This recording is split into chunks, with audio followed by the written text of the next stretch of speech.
Anguillara, a small town in history.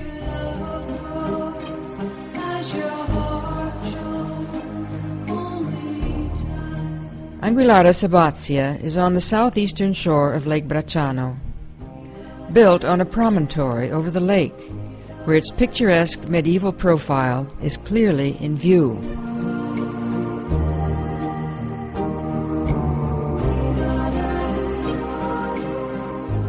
Actually, its history goes very far back. 4 main periods, beginning with a Stone Age settlement at La Marmotta, then the Roman, medieval, and Renaissance. A walk through the historic center gives us a sense of these periods.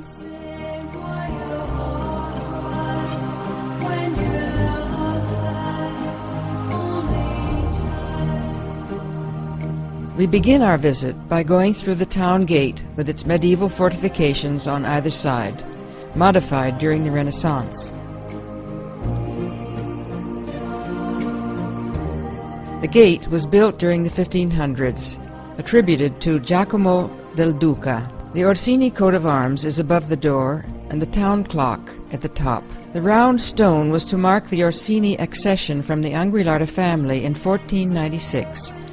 The year when Gentile Virginio Orsini purchased the fiefdom. The coat of arms represents a bear in the act of devouring an eel. The clock is dated 1700.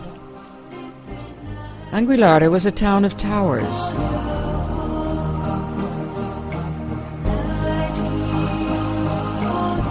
Few vestiges remained through their foundations, and by a 15th century fresco in the castle at Bracciano. The only remaining tower is the so-called medieval torrione, reworked during the Renaissance. We pass through the town gate and into the main street, built during the 1500s during the time of the construction of the baronial palace for Gentile Virginio Orsini Jr. The main street, a straight line from the church at the top to the town gate at the bottom, served as a solemn entrance to the palace.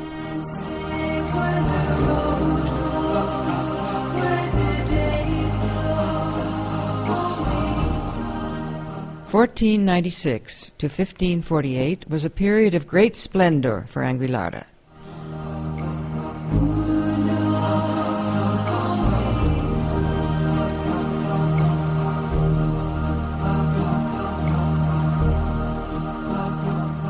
Time when Carlo and Gentile Virginio Orsini commissioned the painting of frescoes in the palace.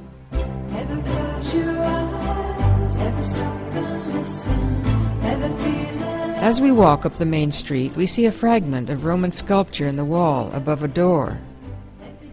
In old times, it was customary to insert fragments of antiquity as decoration in buildings. The center of town had many of these fragments, which were unfortunately stolen. This one remaining piece represents the goddess Cybele with cornucopia. This fragment could have belonged to a temple dedicated to Cybele, also known as Ilaria, probably built on the present location of the town church.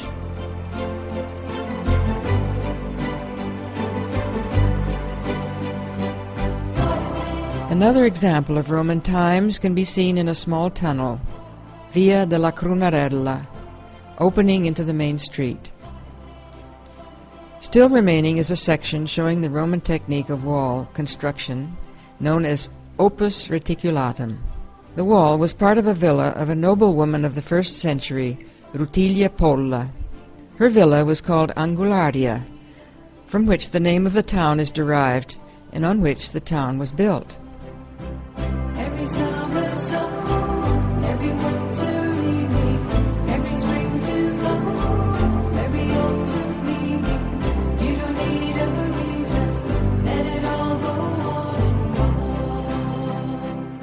on. Also, the ruin known as Le Mura di Santo Stefano, meaning the walls of St. Stephen, was first a Roman villa, then a medieval convent. One of the oldest churches is San Biagio, finished in 1765, when the main church was still being constructed. Two medieval churches in the center are no longer standing. Only a piece of wall remains for St. Salvatore, and only the apse for St. Andrea. Outside the historic center are two rural churches, Madonna delle Grazie of 1700 and the tiny church of the Holy Trinity. To pay for its construction, the populace donated sacks of grain. Finally, the frescoed church and convent of San Francesco of 1400, of great importance and recently restored.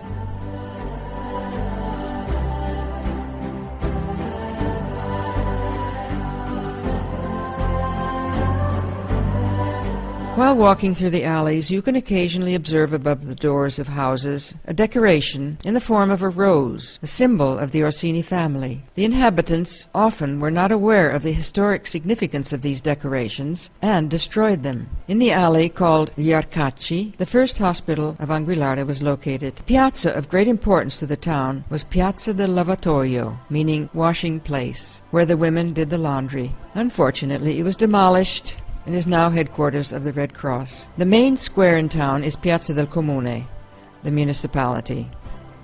Over the centuries, it's had many transformations.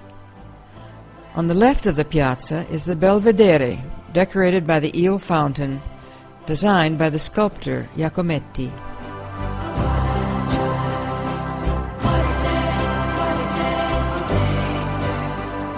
The baronial palace of 1500, now seat of the municipality, was modified drastically in the 1800s. The glassed-in arches were a loggia. Frescoes decorating the rooms were recently uncovered and restored. Going up the main street and coming to the end at the top is the town church, La Collegiata, currently being restored. The design is 15th century, with the facade by Antonio Giacometti in the 1800s. The doors of the houses are some of the most beautiful characteristics of Anguillara. Often they are decorated with the family coat of arms, or else a monogram indicating church ownership.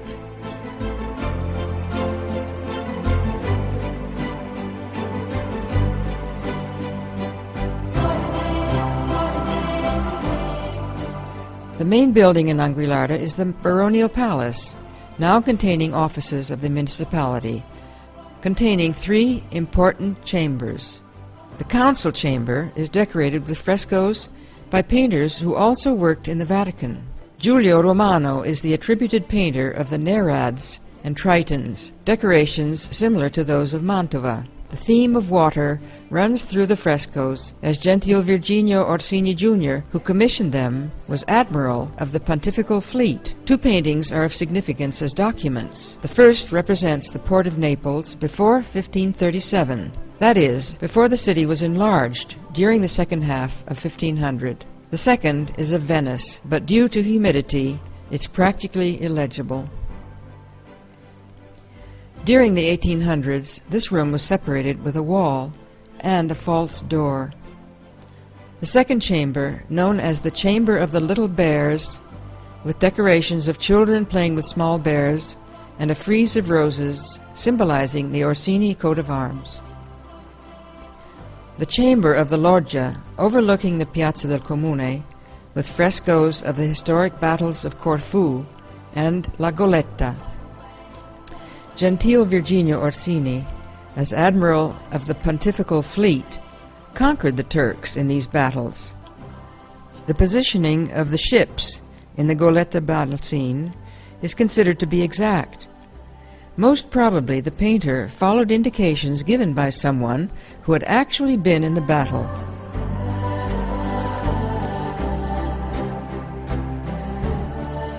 Other paintings are floral, coats of arms, and mythological scenes.